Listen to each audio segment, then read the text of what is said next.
Hello students. So yesterday we have started with the concept of polarization of light.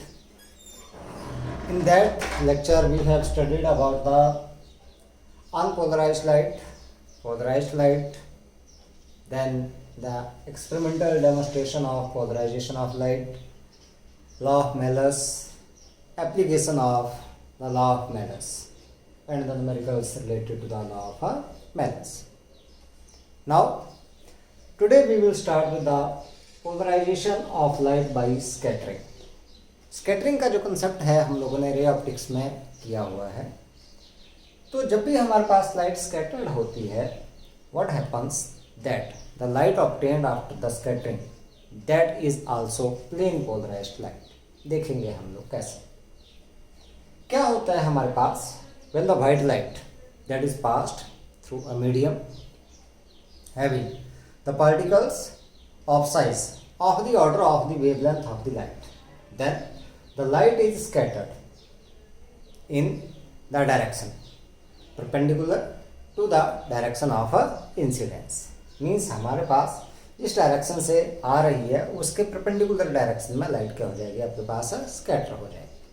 So when the light is seen from the direction perpendicular to the direction of the incidence, then it is found that the scattered light that is plane polarized light. अब इसका एक example लेकर के चलते हैं. जैसे मान लो हमारे पास क्या है कि ये हम लोगों ने मान लिया कोऑर्डिनेट सिस्टम, हम लोगों ने मान लिया this one is x-axis, this is y-axis, this is z-axis. मान लो हमारे पास जो अनपोलराइज्ड लाइट है that is incident along the z-axis.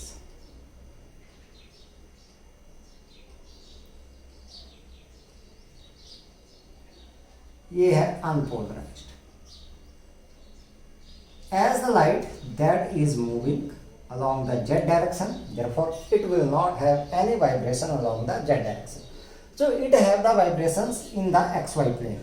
x axis के along ये आ गया आपके पास और y axis के along ये मैंने डॉट से रिप्रेजेंट कर. मान लो आपके पास the scatterer that is at the origin, that is at point O. Now what happens?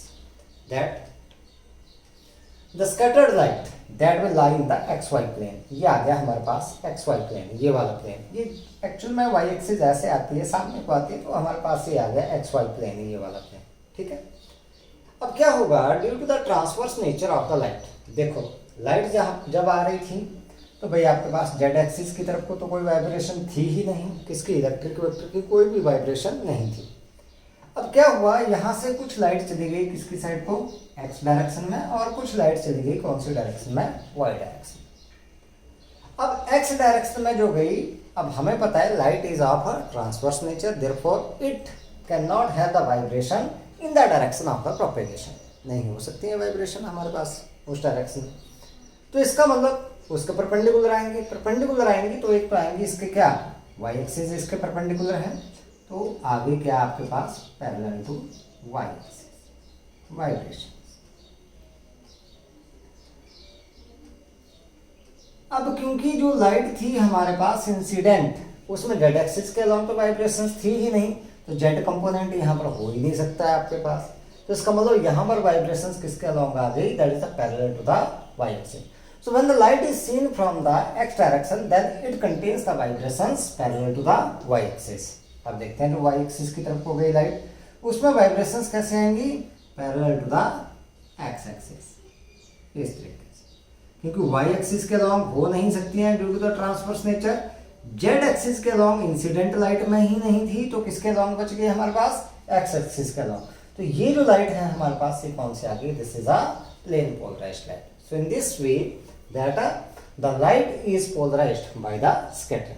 ये कंसेप्ट जो है 2 नंबर में पूछा जाता है, उसमें आप लोगों ने बस सिंपल सा इतना सा देना है कि that when the light is a white light that is pass through a medium of containing the particles of size of the order of the wavelength of the light, then it is a scattered. So when the light is seen from the direction perpendicular to the direction of the incident, then it is a plane polarized. So for example, when the light is seen from the is incident along the z-axis, unpolarized light and is incident on the scatterer at point O, then the scattered light, when it is seen from the x direction, then it have the vibrations only parallel to the y-axis, and when seen from the y direction, then it have the vibrations parallel to the x-axis. So the scattered light that is a plane polarized. ठीक है, इसके बाद हमारे पास आता है बहुत ही important concept, that is a polarization of light by reflection.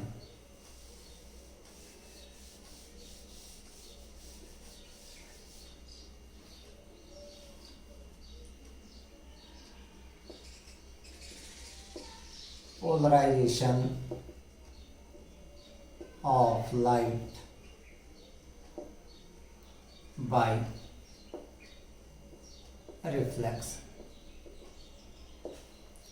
Important concept है ये हमारे पास.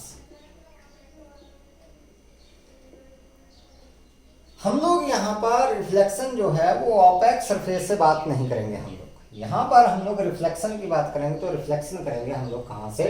ट्रांसपेरेंट मीडियम से, transparent surface. So whenever the light that strike the transparent surface, then some of the light that is reflected and some of the light that is refracted. कुछ light जो है reflect होती है, कुछ क्या हो जाती है आपके पास रिफ्रैक्ट हो जाती है. सो when the light that is incident at angle 0 degree or 90 degree, then the reflected light that is unpolarized. Surely it is unpolarized light. कब? जब एंगल ऑफ इंसिडेंस कितना है आपके पास? 0 डिग्री है या फिर आपके पास कितना है? 90 डिग्री है. तो हमें पता है, ये श्योर है कि आपके पास जो रिफ्लेक्टेड लाइट है that is water, that is unpolarized. So for the reflected light to be polarized, the angle of incidence that should lie between 0 degree and 90 degree. मतलब 0 डिग्री से बड़ा होना चाहिए और 90 डिग्री से क्या होना चाहिए? छोटा होना चाहिए. ठीक है, तो यहां पर हमारे पास the angle of incidence at which the reflected light is completely plane polarized is known as polarizing angle और ब्रीवेस्टर्स एंगल. उस एंगल को क्या नाम दे दिया हम लोगों ने? पोलराइजिंग एंगल और ब्रीवेस्टर्स एंगल. तो हम लोग क्या बोलेंगे यहां पर कि दैट द एंगल, कौन सा एंगल आप लोगों के पास है? The angle of incidence at which the angle of incidence at which the reflected light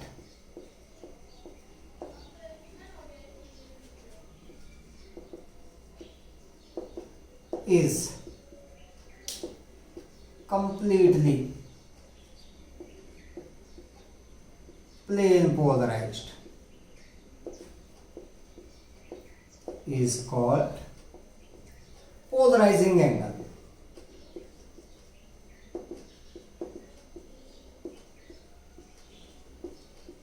और दूसरा नाम है इसका ब्रीवेस्टर्स एंगल. दो नाम से इसको जाना. इसको डिनोट करेंगे, it is denoted by I P. Angle of incidence को आई से डिनोट किया था, पोलराइजिंग के लिए हम लोगों ने लगा दिया साथ में इसमें पी, तो इसको डिनोट कर दिया हम लोगों ने इससे आई पी से डिनोट कर दिया हम लोगों ने इसको. ठीक है, अब ये जो आपके पास पोलराइजिंग एंगल है ये डिपेंड किसके ऊपर करेगा? यहां पर हम लोग बात करेंगे जो मीडियम लेकर के चलेंगे. एक तो आपके पास आ जाएगा ट्रांसपेरेंट मीडियम और एक आपके पास आ जाएगी एयर. दूसरा मीडियम नहीं लेना आप लोगों को. एक ट्रांसपेरेंट मीडियम कोई सा भी, जैसे मान लो वाटर आप लोगों के पास आ गया, ग्लास आप लोगों के पास आ गया. ठीक है, कोई और भी ट्रांसपेरेंट मीडियम आ सकता है. और दूसरा मीडियम जो रेयर मीडियम है that you have to take only and only as a air. ठीक है, तो यहां पर ये जो आपके पास आई पी है, that this angle I P depends on the wavelength, wavelength किसके ऊपर डिपेंड करती है? कलर ऑफ द लाइट जो हम लोगों ने चूज किया उसके ऊपर डिपेंड करेगा ये, for the given pair of a medium. ठीक है, अब मान लो इसको समझते हैं हम लोग कि भाई होगा क्या आपके पास कि रिफ्लेक्टेड लाइट जो है वो किस तरीके से हमारे पास यहाँ पर क्या हो जाएगी? प्लेन पोलराइज्ड हो जाएगी। तो इसको समझते हैं हम लोग। मान लो ये तो समझ में आगे हो गया, एंगल ऑफ इंसिडेंस जिसके ऊपर रिफ्लेक्टेड लाइट क्या हो जाए? कंप्लीटली प्लेन पोलराइज्ड हो जाए, उस एंगल ऑफ इंसिडेंस को क्या बोल दिया हम लोगों ने?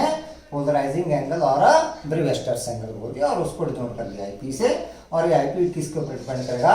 वेवलेंथ और the colour of the light. तो इसका मतलब हम लोग ने यहाँ पर कौन सी लाइट यूज करनी है? मोनोक्रोमेटिक लाइट जो है वो यूज करनी है।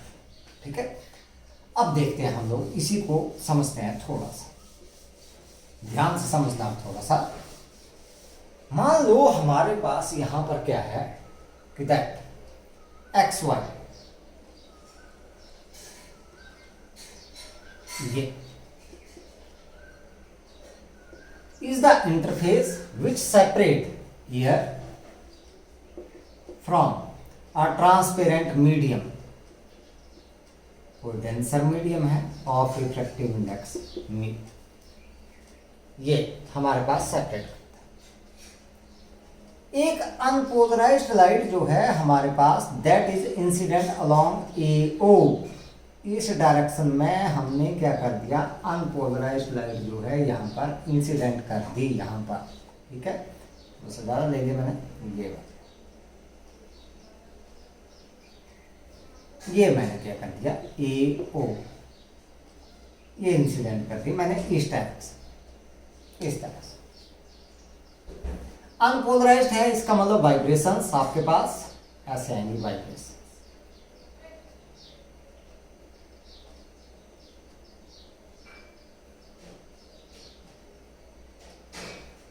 ये अनपोलराइज्ड, यहां पर मैंने क्या कर लिया? नॉर्मल ड्रॉ, ये and this is and this is angle of incidence. मान लो ये आपके पास angle of incidence that is equal to polarizing. ठीक है, इस साइड को मान लो आपके पास क्या हो गया कि ये चली गई रिफ्लेक्टेड लाइट, इसके अलावा ओ बी के अलावा, और इस साइड को आपके पास आ गई कौन सी? Reflected light along O C. This is angle of reflection that is equal to angle of incidence, R dash मैंने मान लिया, and this is angle of reflection, ये। अब यहां पर मैंने कुछ नहीं बनाया, ना यहां पर वाइब्रेशन शो की, ना मैंने यहां पर वाइब्रेशन शो की। समझेंगे इसको आप ध्यान से। अब क्या है हमारे पास? देखें, ये पूरा का पूरा जो प्लेन है, बोर्ड का प्लेन है, इसको देखते हैं हम लोग ध्यान से। ये plane, this is the plane of incidence, ये सारा plane, this is the plane of incidence. ये जो वाइब्रेशंस जो मैंने एरो से डिनोट की हैं, these vibrations are in the plane of incidence, इसी प्लेन में लाई कर रही हैं। At the vibrations which are represented by dot, these are perpendicular to the plane of incidence, इसके परपेंडिकुलर है, ऐसे आ रही हैं, इसके परपेंडिकुलर आ रही है, देखो ऐसे ही है हमारे पास। अब द वाइब्रेशंस, जो वाइब्रेशंस आपके पास क्या है? which are perpendicular to the plane of incidence, जो ये डॉट से रिप्रेजेंट की है, these are always parallel to the reflecting surface। अब रिफ्लेक्टिंग सरफेस कैसे आ गया मेरे पास? जैसे मान लो ये मेरे पास नोटबुक है, ऐसे आ गया रिफ्लेक्टिंग सरफेस, ये है रिफ्लेक्टिंग सरफेस बेटा, ऐसे इस तरीके से। अब ये जो वाइब्रेशंस हैं आपके पास, चाहे ऐसे हैं, ये मैं लाइट को चाहे ऐसे इंसिडेंट कर दूं, चाहे मैं ऐसे ही कर दूं, ये वाइब्रेशंस इसके परपेंडिकुलर हैं, तो ये तो हमेशा कैसे आएंगे? इसके पैरेलल आएंगे, चाहे ऐसे ले आऊं, ये कैसे आ रही हैं? इसके पैरेलल ही आ रहे हैं। It means that the reflection of these vibrations इन कि जो रिफ्लेक्शन है that does not depend on the angle of incidence with the change in the angle of incidence. मतलब ये एंगल ऑफ इंसिडेंस अगर मैं चेंज करूं तो इनकी रिफ्लेक्शन के ऊपर कोई भी फर्क नहीं पड़ा। It means some of these vibrations of electric vector are reflected, कुछ तो क्या होगी, रिफ्लेक्ट हो ये, एंड सम आर रिफ्रैक्टेड, कुछ क्या होगी, रिफ्रैक्ट हो। इस तरीके से। अब दूसरी बात करते हैं इन वाइब्रेशंस की। द वाइब्रेशन जिनको एरो से मैंने रिप्रेजेंट किया, the vibrations of the electric vector which lie in the plane of the incidence that makes different angles with the reflecting surface. जो रिफ्लेक्टिंग सरफेस है हमारे पास ये, आप देखो ये इसके प्लेन में ऐसे आ रही हैं, ऐसे इस तरीके से इस प्लेन में ऐसे।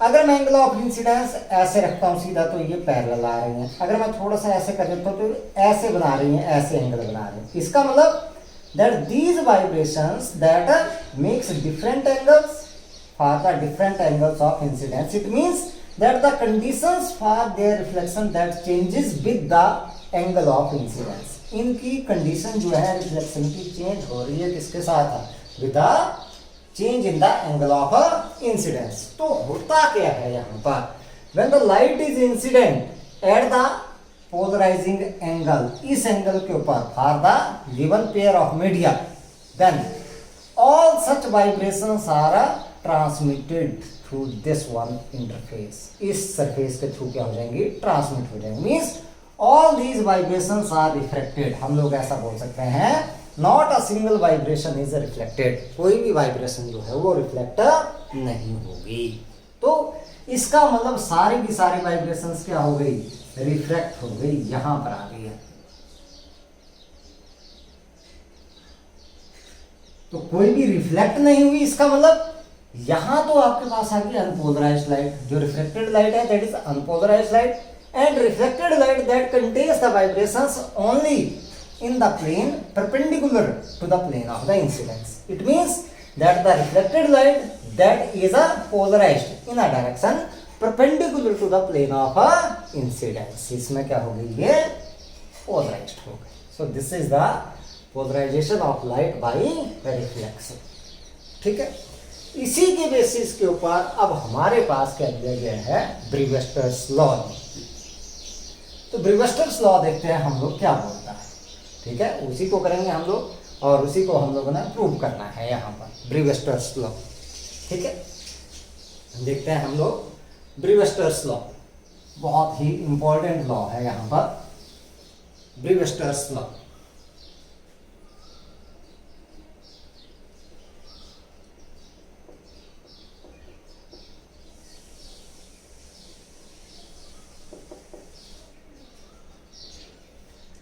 ये लॉ क्या बोलता है, this law states that when unpolarized light is incident at polarizing angle at the interface separating air from a denser medium of reflective index mu, then the reflected light is completely plane polarized provided this mu that is equal to tan of ip।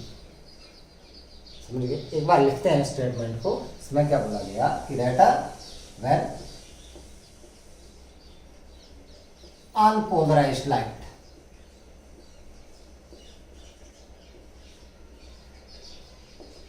is incident at polarizing angle IP on the interface separating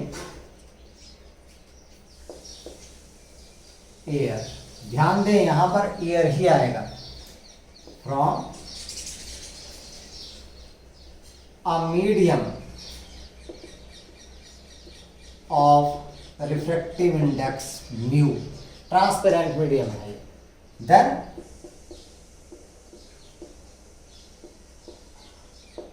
reflected light is completely plane polarized,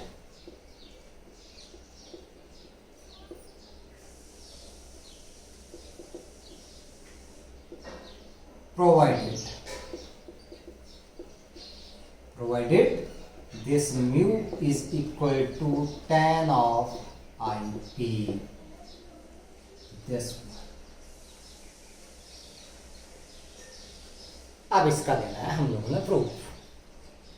चलते हैं, देखते हैं हम लोग। तो proof की बात करते हैं इसकी।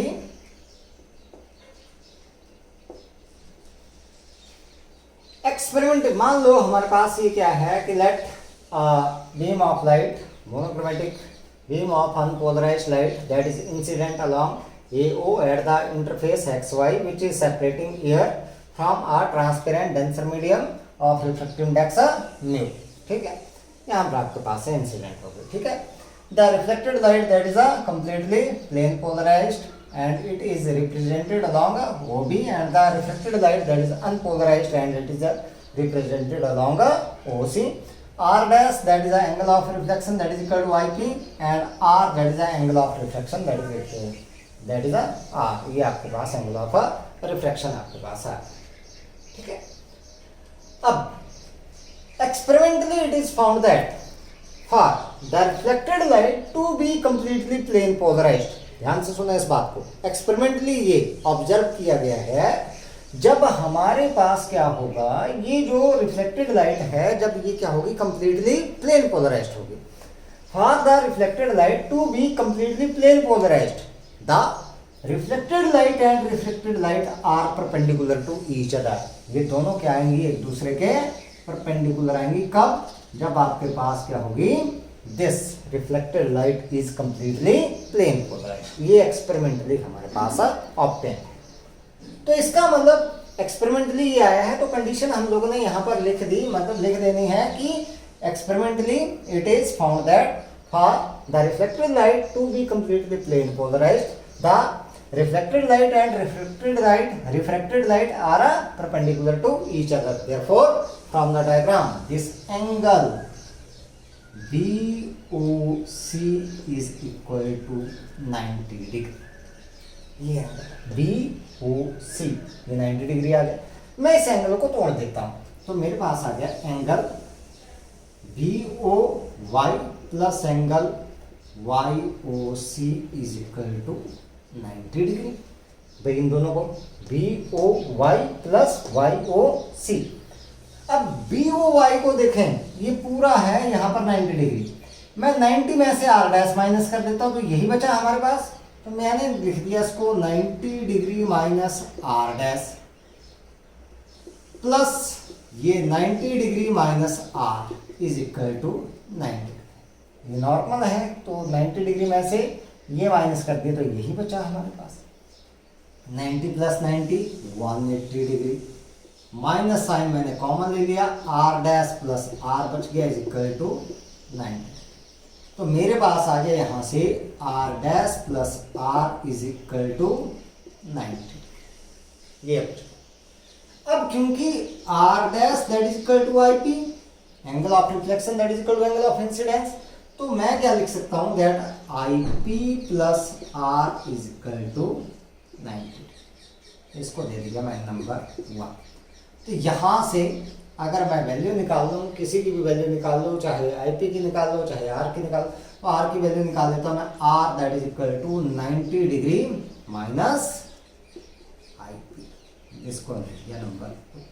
तो ध्यान दे, जब भी आपके पास reflected light completely plane polarized होगी, then the sum of the angle of incidence and angle of reflection is equal to 90 degree. ये ध्यान में रखना है रिजल्ट को, इसको, क्योंकि यहाँ से एंगल ऑफ रिफ्लेक्शन कई बार पूछा जाता है हम लोगों से। ये रिजल्ट पक्का याद होना चाहिए आप लोगों को। दिस वन रिजल्ट बिल्कुल अच्छे से ये याद होना चाहिए। अब according to Snell's law,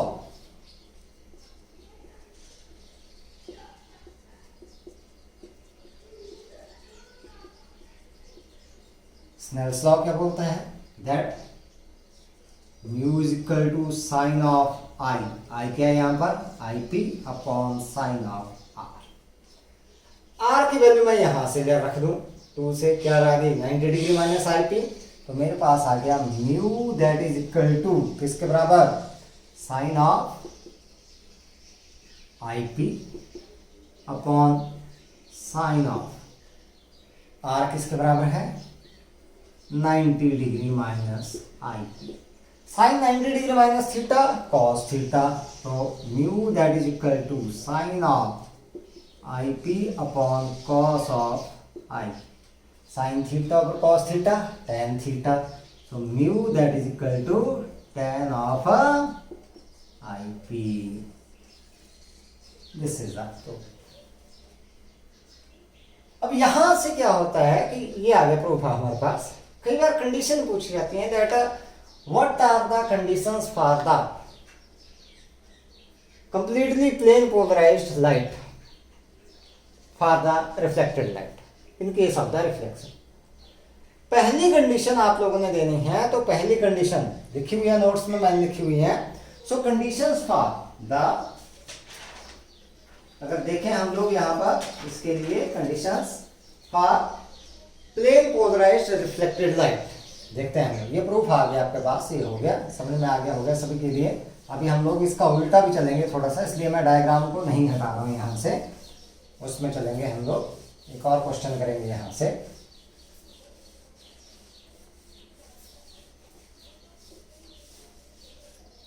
So conditions for plane polarized reflected light. Conditions for plane polarized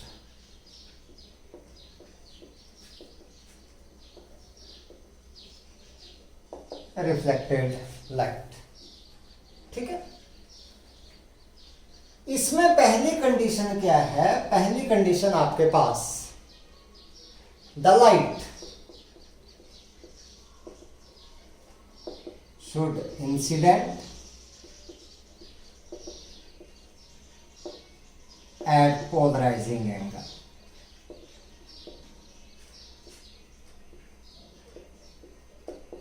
I for the given pair of the media, पहली कंडीशन ही ये। दूसरी कंडीशन क्या है आपके पास? The reflected light and refracted light should be perpendicular to each other, should be perpendicular to each other, एक दूसरे के क्या होना चाहिए परपेंडिकुलर। ठीक है, ये मैं ईयर नीचे लिख लेता हूँ, ये मीडियम के लिए था। So these are the two conditions for the plane polarized reflected light. याद रखनी, ये पूछी जाती हैं, कई बार एग्जाम में पूछी जाती है। हमारे पास यहाँ पर क्वेश्चन पूछा जाता है, उल्टा चलेंगे हम लोग कहाँ से? ब्रीवेस्टर्स लॉ से। जो प्रूफ था उससे उल्टा चलेंगे हम लोग। इसमें बोला गया है कि दैट यूजिंग ब्रीवेस्टर्स लॉ, अब उल्टा चलेंगे। Using Brewster's law show that for completely plane polarized reflected light, the reflected light and refracted light are perpendicular to each other। हमने ब्रीवेस्टर्स लॉ को यूज करके ये शो करना है कि जब reflected light completely plane polarized है तो हमारे पास ये रिफ्लेक्टेड लाइट और रिफ्रैक्टेड लाइट दोनों क्या हैं? परपेंडिकुलर हैं एक दूसरे के। ये हम लोगों ने प्रूव करना है यहाँ पर, ये हमारे पास क्वेश्चन। तो इसको देखते हैं ये कैसे प्रूव करना है। पहले देखो, हम लोगों ने ये बोला था, जब हम लोगों ने ब्रीवेस्टर्स लॉ का प्रूफ दिया था तो हमने बोला था experimentally it is found that the angle between और this that is between the reflected light and refracted light that is 90 degree, ये हमने लिया था। लेकिन अब उल्टा पूछ लिया गया कि जब अगर मान लो आपके पास क्या है कि ब्रीवेस्टर्स लॉ को यूज कर करके बताओ कि अगर ये रिफ्लेक्टेड लाइट आपके पास अगर प्लेन पोलराइज्ड है तो ये शो करो कि angle between the reflected light and reflected light is a 90 degree, मतलब दोनों क्या है एक दूसरे के परपेंडिकुलर है। ये हम लोगों ने प्रूव करना। तो इसका प्रूफ देखते हैं हम लोग कि किस तरीके से। वर्बली मैंने बोल दिया क्वेश्चन, अब देखते हैं इसको कि किस तरीके से हम लोगों ने ये करना है। हमें पता है अकॉर्डिंग टू ब्रीवेस्टर्स लॉ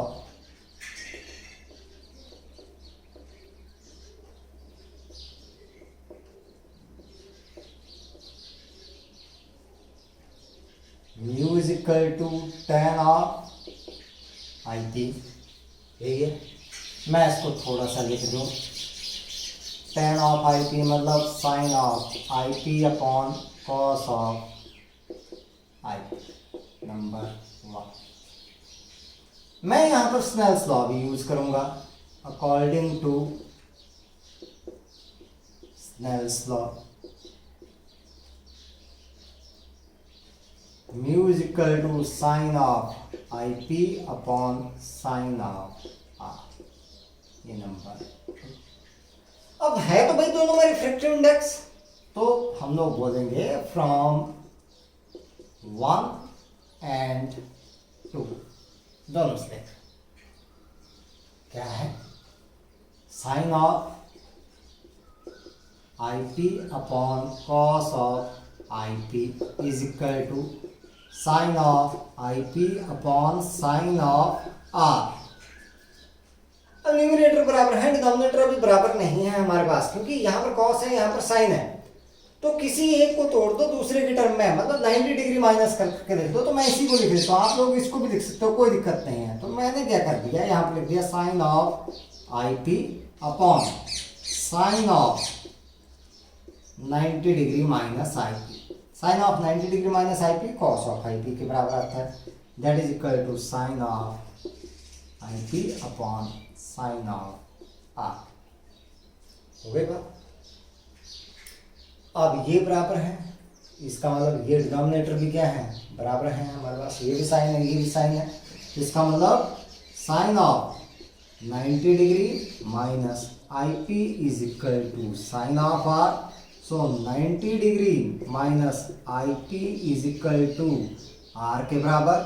तो हम लोग क्या बोल सकते हैं कि that I P plus R is equal to, इसको दे दिया नंबर 3। ये हमारे पास कंडीशन। अब चलते हैं डायग्राम से, फ्रॉम डायग्राम। यहां पर देखते हैं, यहां से डायग्राम से from diagram. Angle B O C is equal to, ये वाला एंगल पूरा बी ओ सी, इसी को प्रूव करना है 90 डिग्री। इसको मैं लिख दिया angle B O Y plus angle Y O C, B O Y plus angle Y O C के बराबर। इसको फिर से लिख दिया मैंने किसके बराबर, 90 degree minus R dash plus 90 degree minus R के बराबर। That is 90 degree minus R dash plus R. अब क्योंकि R dash that is equal to किसके बराबर है, आई पी के बराबर, तो मैंने लिख दिया angle B O C is equal to 90 degree minus I P plus R, because R dash that is equal to I, angle of reflection that is equal to angle of incidence. Using 3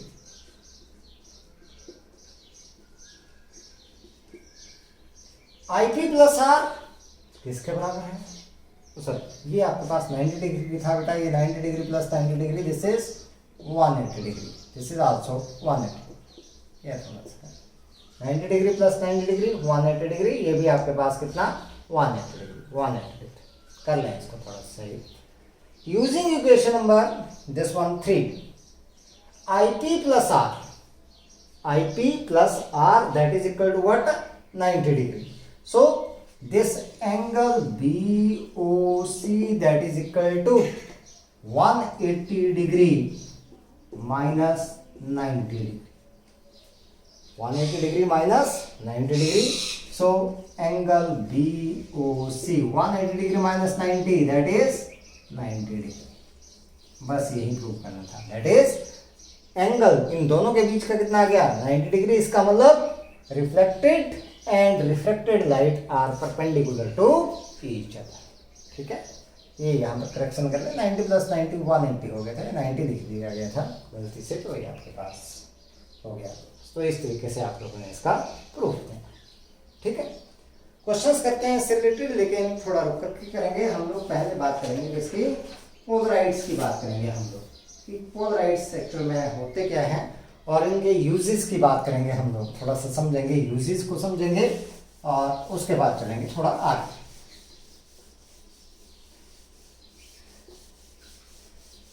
पोलराइड्स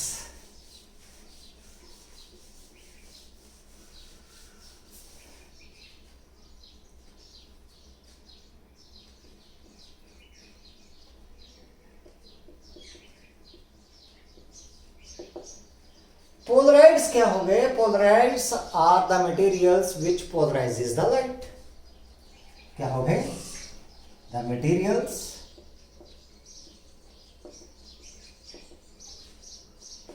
which polarizes the light। जो light को polarize करें उनको बोल दिया हम लोगों ने पोलराइड्स। तो हमें पता है कि जो टॉर्मालाइन क्रिस्टल है हमारे पास, कौन सा? Tourmaline crystal, that is natural polaroid.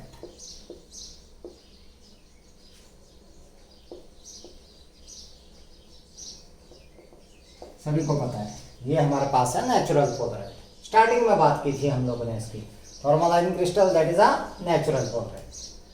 अब आजकल जो है वो आर्टिफिशियल पोलराइड्स बनाए जा रहे हैं बहुत सारे, क्योंकि सिर्फ टॉर्मालाइन क्रिस्टल के ऊपर डिपेंड नहीं रह रहे हैं हम लोग। कई जगह पर, बहुत सारी जगह पर जो है वो पोलराइड्स का यूज हो रहा है, इसलिए आर्टिफिशियल पोलराइड्स का यूज किया जा रहा है। तो जो नीडल शेप्ड क्यूनिन आइडोसल्फेट आप लोगों के पास क्रिस्टल है, ठीक है, so needle shape quinine iodosulphate crystal polarize the light.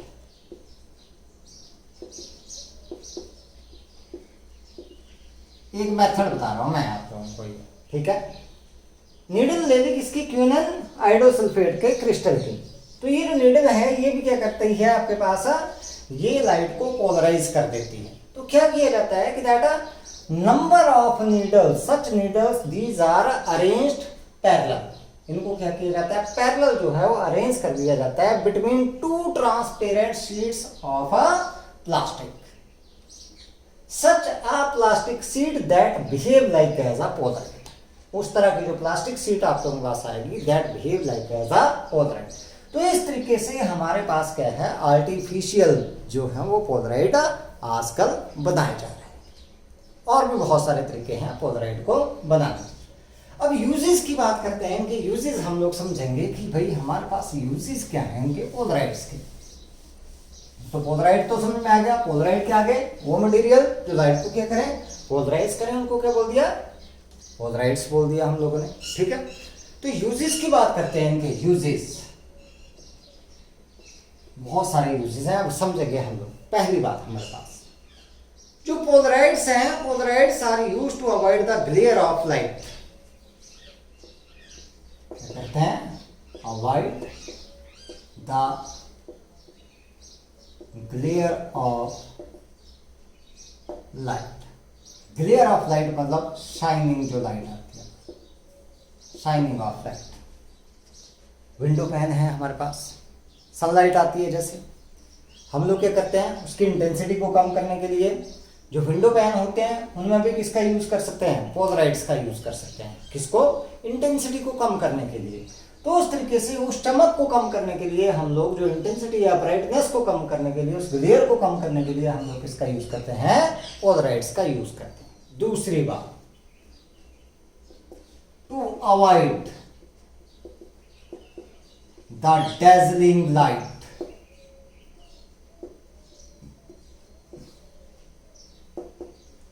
of car or vehicle coming from opposite side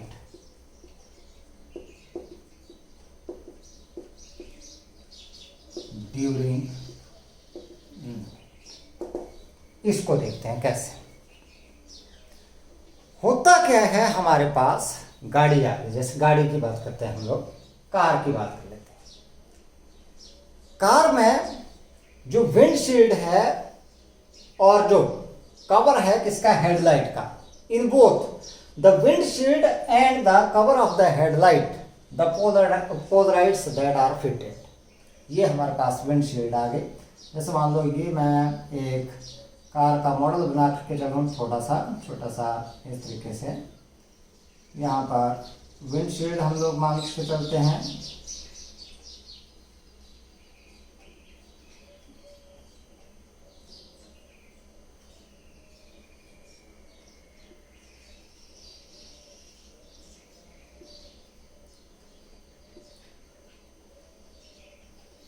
यहाँ पर हेडलाइट्स आपके पास, ये विंडशील्ड हमारे पास है।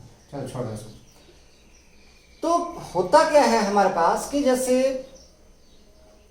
जो विंडशील्ड है और जो हेडलाइट है, दोनों में जो आपके पास ये विंडशील्ड मान ली हम लोगों ने, सामने वाला ग्लास, और ये मान लिया हम लोगों ने हेडलाइट, ये सामने से गाड़ी है, होता दोनों में ऐसा ही है। इसमें अगर एक्सिस आपके पास इस तरीके से है तो इसमें एक्सिस आपके पास विंडशील्ड में आएगी ऐसे। ये विंडशील्ड हम लोगों ने मान ली, ये विंडशील्ड मतलब सामने वाला जो ग्लास है, तो इसमें एक्सिस आएगी ऐसे पास, ताकि दोनों क्या रहे एक दूसरे के क्रॉस्ड। यहां से जो लाइट निकलेगी आपके पास वो निकलेगी ऐसे, और इसके लिए फिर से ये क्या आ गया आपके पास है, परपेंडिकुलर आ गई। तो यहाँ पर इंटेंसिटी, ये लाइट जो है इसके बीच में से क्रॉस नहीं हो पाएगी। इट मीन्स ये सामने जो है वो रोड दिखाई दे जाएगा। आप लोगों ने देखा होगा जब आप लोग बाइक के ऊपर चलते हैं और सामने से गाड़ी आती है तो हम लोगों को कुछ भी नहीं दिखाई देता है, लेकिन अगर हम लोग कार में हैं और सामने से कोई कार आ रही है तो हम लोगों को रोड जो है वो दिखाई देता है। लेकिन अब इसके मुताबिक तो ऐसा होना चाहिए कि भाई हमारी गाड़ी के बीच में बिल्कुल भी लाइट एंटर नहीं होनी चाहिए यहाँ पर, लेकिन फिर भी होती है। एक्चुअल में ये पूरे के पूरे कंपोनेंट जो है वो कट नहीं होते हैं। इसका रीजन क्या है, ये मीडियम जो बीच में आ गया। हमने बात की थी कि भाई आपके पास जब भी क्या होता है, दो पोलराइड रखे गए हैं कैसे, क्रॉस्ड, ये हमने बात की थी क्रॉस्ड। ये कैसे रखा था, ये कैसे किया था, लाइट यहाँ से पास की तो भाई यहाँ पर कोई भी लाइट जो है वो नहीं आएगी, नो लाइट। लेकिन जब थर्ड पोलराइड यहाँ पर बीच में रख दिया था हम लोगों ने किसी एंगल के ऊपर, इसके साथ क्या किया था, एंगल थीटा के ऊपर, ये थीटा एंगल बन गया था यहाँ पर, तो यहाँ पर क्या आ गई थी, लाइट आ गई थी। तो इसका मतलब थर्ड पोलराइड की प्रेजेंस से बीच में जब थर्ड पोलराइड आ गया तो यहाँ पर लाइट क्या हो गई, एंटर हो गई, भले इंटेंसिटी क्या थी, कम थी। तो यहाँ पर जो मीडियम है आपके पास, the medium that act like as a third polaroid, क्योंकि मीडियम में क्या होगी आपके पास, स्कैटरिंग होगी, तो स्कैटरिंग की वजह से भी क्या होगी, पोलराइजेशन होगी आपके पास। तो medium that act like as a polaroid, तो उसकी वजह से हमारे पास यहाँ पर एंटर हो जाती है, इस व्हीकल में लाइट जो है वो क्या हो जाती है, एंटर हो जाती है। अगर मान लो यहाँ मीडियम ना हो तो इस कार की लाइट जो है दूसरे व्हीकल में एंटर नहीं होगी। इस तरीके से ये पोलराइड जो है वो फिट किए जाते हैं, ठीक है। नेक्स्ट वन, जो पोलराइड्स हैं these are fitted in the objective lens of the microscope so as to avoid the glare of light when seeing the tiny objects. कहाँ पे किए जाते हैं, these are fitted in the objective of microscope. कहाँ पर fit किए जाते हैं, fitted in the microscope. So ये हमारे पास आ गया, ठीक है। अब नेक्स्ट वन, अगर बात करें हम लोग कैमरा के, कैमरा में भी किए जाते हैं। जो क्लियर पिक्चर है, देखो मैंने आप लोगों को स्टार्टिंग में बताया था कि भाई लेंस की क्वालिटी के ऊपर हमारे पास क्या है, रेजोल्यूशन भी डिपेंड करता है, मैग्नीफाइंग पावर भी क्या करती है, डिपेंड करती है क्वालिटी के ऊपर। उसमें हमारे पास क्या है, एक आप लोगों को बताया था कौन सा, क्रोमेटिक एबीरेशन भी उसमें कम की जाती है। साथ ही साथ हमारे पास जब क्लियर पिक्चर लेते हैं, आप लोगों ने देखा होगा कि अगर नॉर्मल कैमरा से हम लोग सन की पिक्चर लें तो वो नहीं आती है, लेकिन कई ऐसे कैमरा हैं जिनसे सन की पिक्चर जो है बहुत क्लियर आ जाती है। रीजन क्या है, उसमें पोलराइड इफेक्ट है। So the picture of the white cloud, clear picture of the white cloud that are taken with the camera fitted with the polarides, fitted with the polarides. So polarides these are also fitted kisme,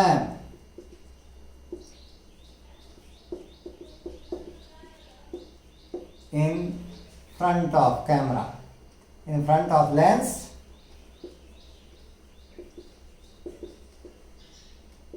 in the camera to take the picture. एक चीज और, पोलराइड्स का use जो है वो किसमें, जो 3 dimensional motion picture है उसमें यूज किया जाता है, जिसको हम लोग बोलते हैं होलोग्राफी। होलोग्राफी में भी यूज किया जाता है इसका, ठीक है।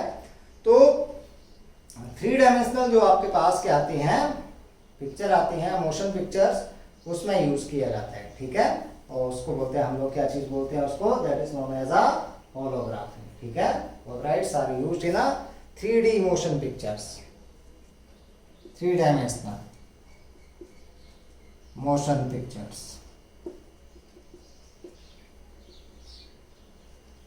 ठीक है। इनको बोलते हैं होलोग्राफी। देखी होगी आप लोगों ने 3D मूवी देखी होगी, क्या लगाते हैं हम लोग, चश्मे लगाते हैं एक, जिससे वो 3D मूवी देखी जाती है। तो उसमें भी क्या लगे होते हैं आपके पास, पोलराइड्स फिट होते हैं, ठीक है। नेक्स्ट वन, जब हम लोग किसकी बात करते हैं, जो हमारे पास कैलकुलेटर है, या कैलकुलेटर की बजाय हमारे पास वॉचेस हैं, इसमें लेटर्स आते हैं हमारे पास, ठीक है। कैलकुलेटर्स है, वॉचेस हैं, लेटर्स आते हैं। लेटर्स जो आते हैं that are due to the liquid crystal display की वजह से आते हैं, ठीक है, एलसीडी की वजह से आते हैं। In that case, only the light used, that is which one light? That is a polarized light. उसमें भी किसकी है, किसकी बात होती है, that is a polarization of a light का कंसेप्ट जो है वो यूज किया जाता है। अच्छा, एक चीज और, जो हम लोग डिस्क डालते हैं किसमें, सीडी प्लेयर में, उसको रीड किया जाता है। पहले देखा गया होगा आप लोगों ने, पहले पुराने ज़माने में क्या होता है, आप लोगों ने टीवी में देखा होगा कि भाई एक रिकॉर्ड बजता था, उसमें एक बहुत बड़ी डिस्क सी घूमती थी, तो एक नीडल उसके ऊपर ऐसे रखी होती थी, वो नीडल उसको टच करती थी, वो डिस्क वैसे घूमती जाती थी, वो उस रिकॉर्ड से तो आवाज़ को क्या करती थी, डिटेक्ट करती थी वो। अब क्या किया गया, उस रिकॉर्ड को क्या कर दिया, रिप्लेस कर दिया, किसने, भाई सीडी प्लेयर ने कर दिया रिप्लेस। आजकल तो चलो चिप का ज़माना आ गया, लेकिन मैं सीडी प्लेयर की बात करता हूँ। उसमें क्या हो गया आपके पास, अब सीडी प्लेयर भी उसी की एक क्या है, मॉडिफाइड फॉर्म है। अब उसमें नीडल जो है, that needle is replaced by the polarized beam of the light. वहां पर जो नीडल थी वो हम लोगों ने पहले यूज की थी, वो नीडल यूज की थी। यहाँ पर नीडल किसकी यूज करनी है, that is a polarized beam of a light, उसको हम लोगों ने यूज किया है, ठीक है। तो ये आप हमारे पास कुछ यूजेस थे जो हम लोगों ने किसके किए हैं, दैट इज ऑफ अ पोलराइड्स के, ठीक है। पूछे जाएंगे तो आप लोगों ने करने। अब कुछ क्वेश्चंस लेकर के चलते हैं हम लोग। इसके क्वेश्चंस में हम लोग बात करते हैं, पहले एक क्वेश्चन है, the refractive index of a medium is √3, what is the angle of refraction. Refractive index दिया गया है आपके पास, refractive index that is √3, what is angle of refraction if the unpolarized light is incident on it at the polarizing angle of the medium। Unpolarised light जो है incident की गई है एट द पोलराइजिंग एंगल। तो हमें पता है according to the Brewster's law, mu that is equal to tan of IP, ठीक है। So tan of IP that is equal to √3, यही आ गया। तो tan की वैल्यू √3 कहाँ पर आती है, 60 डिग्री के ऊपर, इसका मतलब 60 degree, IP that is equal to 60 degree. अब निकालना क्या है, एंगल ऑफ रिफ्रैक्शन निकालना है हम लोगों ने। तो हमें पता है that R plus IP that is equal to 90 degree, यही है आपके पास। तो r प्लस ये कितना है 60 degree, that is equal to 90 degree. So r is equal to 90 degree minus 60 degree. So r that is equal to 30 degree. इस तरीके से इस कंसेप्ट को यूज करें. दूसरा क्वेश्चन हमारे पास बोला गया, unpolarized light is incident on a plane glass surface. What should be the angle of incidence so that reflected and refracted rays are perpendicular to each other. Reflected and refracted rays are perpendicular to each other. ध्यान दें, जब ऐसी condition दी गई है इसका मतलब question इस formula से रिलेटेड पूछा गया. ठीक है. Take mu is equal to 1.5. हमने निकालना है क्या, what is the angle of a, यहां पर इंसिडेंस. ठीक है. So what should be the angle of a incidence. Mu हमारे पास दिया गया कितना 1.5. हमें पता है that tan of IP that is equal to mu. So tan of IP that is equal to 1.5. So IP that is equal to tan inverse 1.5. बस यहीं पर छोड़ दो इसको, क्योंकि हमें आगे की वैल्यू का जो है वो पता नहीं. नेक्स्ट वन पूछा गया है that what is the value of refractive index of a medium of polarizing angle 60 degree. Refractive index निकालना है जहां पर पोलराइजिंग एंगल कितना है 60 डिग्री. आप देखो IP कितना है 60 डिग्री. रिफ्रैक्टिव इंडेक्स निकालना है tan of IP mu is equal to tan of 60 degree. So mu that is equal to कितना आ गया √3.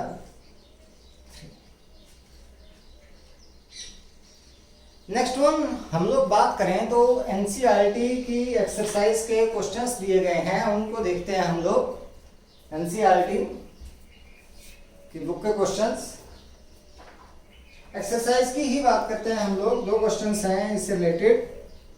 10.8 की बात करते हैं हम लोग. क्वेश्चन नंबर 10.8, ये शायद यही क्वेश्चन है. What is the Brewster angle for air to glass transition? Refractive index that is 1.5. अरे ये तो अभी किया हम लोगों ने.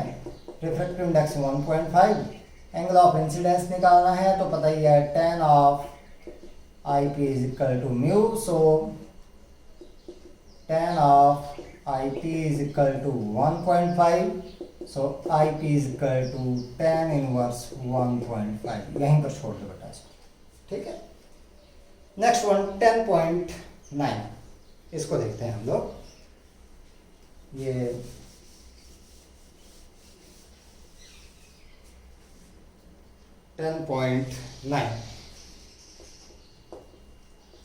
देखते हैं. Light of wavelength 5000 angstrom.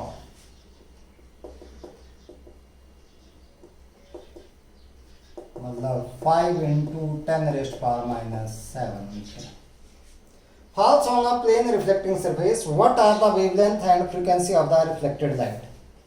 Reflected light में हमें पता ही है वेवलेंथ और फ्रीक्वेंसी वही रहेगी. सी पता ही है सभी को, इसमें 3 into 10 raised power 8 मीटर पर सेकेंड रहेगा. Wavelength will remain same. So for reflected light कुछ भी चेंज नहीं होगा, तो wavelength that will remain same, that is 5 into 10 raised power minus 7 metre. Frequency निकालेंगे nu that is equal to c by lambda. C कितना है 3 into 10 raised power 8 upon lambda 5 into 10 raised power minus 7. So इसको मैंने लिख दिया 30 upon 5 into 10 raised power 14. ये 7 बच गए, यहाँ से ले लिया मैंने 10 और 7 plus 7 14 हो गया. So nu that is equal to 6 into 10 raised power 14 hertz. ये हमारे पास आ गया. अब पूछा गया इसमें कि दैट सेकंड पार्ट देखें. For what angle of incidence is the reflected ray normal to the incident ray. For what angle of incidence the reflected ray normal to the incident ray. मतलब रिफ्लेक्टेड और reflected ray क्या आ जाएंगी, एक दूसरे के perpendicular आ जाएंगे. तो इसका मतलब angle of incidence plus angle of reflection that is equal to 90 degree. भाई यही आती हैं आपके पास. यही बोला गया कि कितने एंगल ऑफ इंसिडेंस के लिए ये इन दोनों के बीच का एंगल कितना, 90 डिग्री। ये एंगल ऑफ इंसिडेंस है, ये एंगल ऑफ क्या है, रिफ्लेक्शन है। दोनों का सम कितना है, 90 डिग्री। अब हमें पता है that r is equal to i के बराबर। सो यहाँ पर क्या आ गया, i plus i is equal to 90 degree. So 2i that is equal to 90 degree. So i that is equal to 45 degree. इसका मतलब एंगल ऑफ इंसिडेंस कितना होना चाहिए, दैट इज 45 डिग्री। तो ये कुल मिलाकर के हमारे पास आज था लास्ट टॉपिक, वेव ऑप्टिक्स का लास्ट टॉपिक था बेटा। तो ऑप्टिक्स आप लोगों की कुल मिलाकर के ऑप्टिक्स जो है वो हो गई है खत्म। सबसे ज़्यादा जो वेटेज है 12th के एनुअल एग्जाम में वो है ऑप्टिक्स की, ray optics plus wave optics. तो सबसे बड़ा यूनिट हम लोगों ने आज ख़त्म कर दिया है। इसको अच्छे से आप लोगों ने रिवाइज करना है। कुछ क्वेश्चंस अगर होंगे तो वो हम लोग कर लेंगे, बाकी थ्योरी पार्ट हम लोगों ने हर चीज़ जो है वो कवर कर ली है। बचा है कुछ, तो कुछ न्यूमेरिकल्स बचे होंगे जो हम लोग करेंगे, बाद में कर लेंगे। कुछ एनसीईआरटी के तो ऑलमोस्ट कर लिए हैं, कुछ रे ऑप्टिक्स के बचे हैं, वो पता है मुझे, करेंगे हम लोग, उन चीज़ों को भी करेंगे, सारी कर लेंगे, कंप्लीट करेंगे हम लोग। लेकिन थ्योरी पार्ट आप लोगों ने सारा का सारा जो है एक बार अच्छे से रिवाइज करना है आप लोगों ने, ये आप लोगों की जिम्मेदारी है। तो क्योंकि सबसे ज़्यादा वेटेज इस यूनिट की है, सबसे ज़्यादा स्कोरिंग आप लोगों के पास ये है, तो इसलिए इस ऑप्टिक्स को आप लोगों ने बहुत अच्छे तरीके से, वेव ऑप्टिक्स और रे ऑप्टिक्स दोनों को बहुत अच्छे तरीके से आप लोगों ने रिवाइज करना है, हर कंसेप्ट को क्लियर करना है। कहीं पर कोई भी डाउट आता है ना, you are free to ask and share your problem, ठीक है, कोई दिक्कत नहीं है, बहुत इजी कंसेप्ट है। इसके बाद हम लोग स्टार्ट करेंगे अपने फर्स्ट यूनिट से, इलेक्ट्रोस्टैटिक्स से हम लोग स्टार्ट करेंगे, ठीक है। तो तब तक आप लोगों ने हर चीज़ को अच्छे से आप लोगों ने रिवाइज करना है, और क्वेश्चंस अपने तरीके से आप लोगों ने रेफरेंस बुक से कर लो आप लोग, कोई दिक्कत नहीं है। एनसीईआरटी के क्वेश्चंस वैसे तो कर लिए हैं आप लोगों ने, बहुत सारे मैंने करवा दिए हैं, ऑलमोस्ट सारे करवाए हैं मैंने।